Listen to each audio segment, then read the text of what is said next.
My name is Rajiv Dutt. I represent Swiss GRC.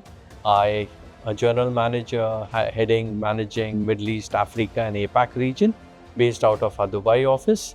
Swiss GRC is a GRC product company, purely into a GRC product from Switzerland, as our name suggests, Swiss GRC. Pure GRC product, we have around 12 offerings in our product, which also includes AI GRC, which is part of the product offering.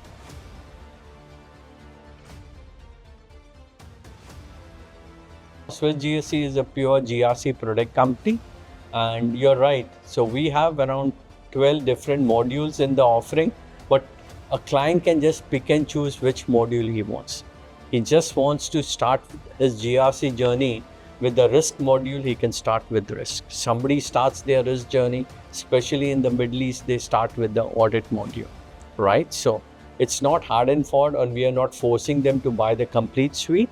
They can pick and choose whichever module. So if their urgency requirement is from a regulatory content and regulatory change management, because nowadays a lot of regulatory changes are coming in and companies need to abide by that. So somebody could just start with the regulatory compliance management module.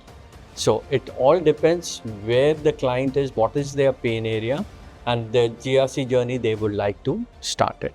But other matured organizations where they already know the GRC, or they have been using other big players and they're finding the heat and not easy to configure and do the changes, because changes are constant.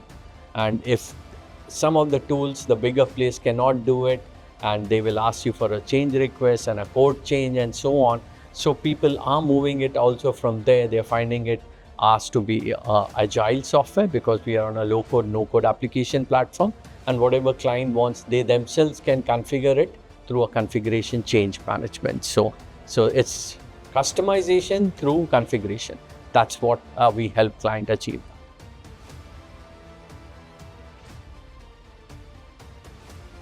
Overall, if you see from the region, GRC is in demand. There is a lot of RFPs coming on GRC. It won't be a complete suite, but people are asking for risk. People are asking for vendor risk management, third-party risk management. People are asking for compliance, audit, information security is important nowadays because of the cyber data breach and data protection. These are the things which usually we are seeing it in the RFPs which are coming out from the region. People want to automate it. Now, I think many of the companies have done the digitization. You're moving it from Excel and silo system and putting it into a tool. That is for us digitization. But where we come in is the automation. How now you can automate your GRC functionalities, your processes. That is where we come in and out, and that is why we are helping clients with those things. So AI is, everybody is asking for AI. And not only that, we come from Europe because we are a Switzerland headquarters company. We have a huge client base in Europe, and the EU regulations for AI came into force August 17th. And if a client is using AI, you have to be compliant with that regulation. So we had built up those, how you have to be compliant with the EU AI regulation. Those part also we have covered. But at other regions, the maturity is not that. For many people, AI is Microsoft Copilot only, right? So it all depends where you are on your maturity curve. In fact, we did a survey also, and which I today presented in my presentation, where people are on their journey on the AI.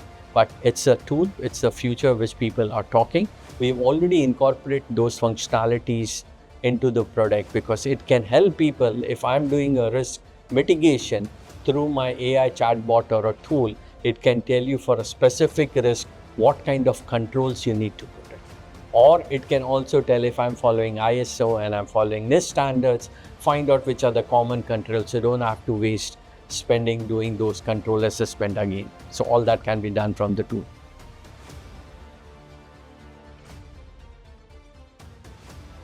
Industry vertical wise, if you're talking, I think BFSI is the first sweet spot for us.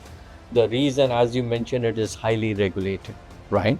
So that becomes a sweet spot. Banking, financial, insurance and services company, the suite. We are seeing a lot of traction from the government entities.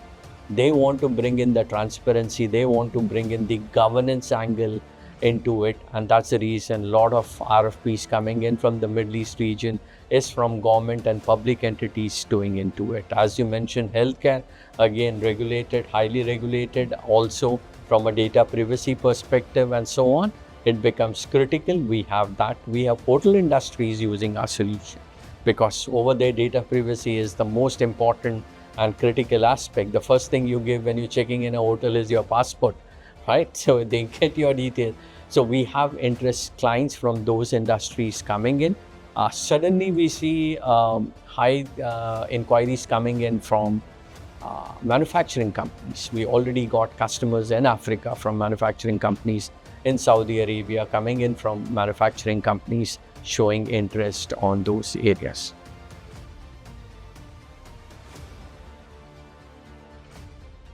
I think I'll say Middle East. India is showing great response for us. India literally being a virgin market because India is a price sensitive market, but they're looking out for solutions which can afford. So it's a huge market potential for us which is coming in.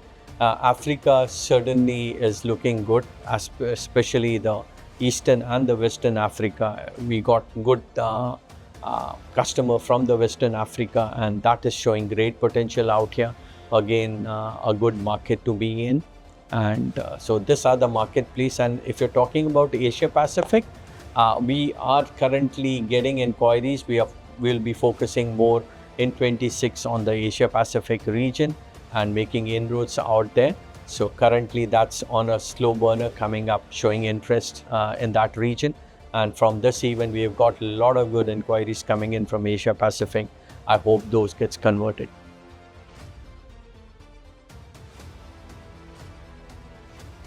I think we make the product local because wherever you're selling, you have to meet the local regulatory requirements. So that is taken care. Your other question on the language, we support 4 languages currently, if I'm not mistaken. English, German, French, and Arabic. So Arabic for the region, we built up that because that's a need over here, and especially from the Middle East regions, some of the government entities want the tool to be in Arabic. So that is another area which we have. Now coming to your first part of the question, how is the implementation? It's a straightforward, our product is on a low-code, no-code application platform. So it's straightforward implementation, and all the changes what the client wants, be it the form, the fields, the workflow, or the trigger condition, or business logic, all that can be configured in the product through a configuration change. No code changes are required, and we train our clients on the same. So till go live, we help them with the configuration. Post go live, they want to do any changes, they are equipped to do that on their own.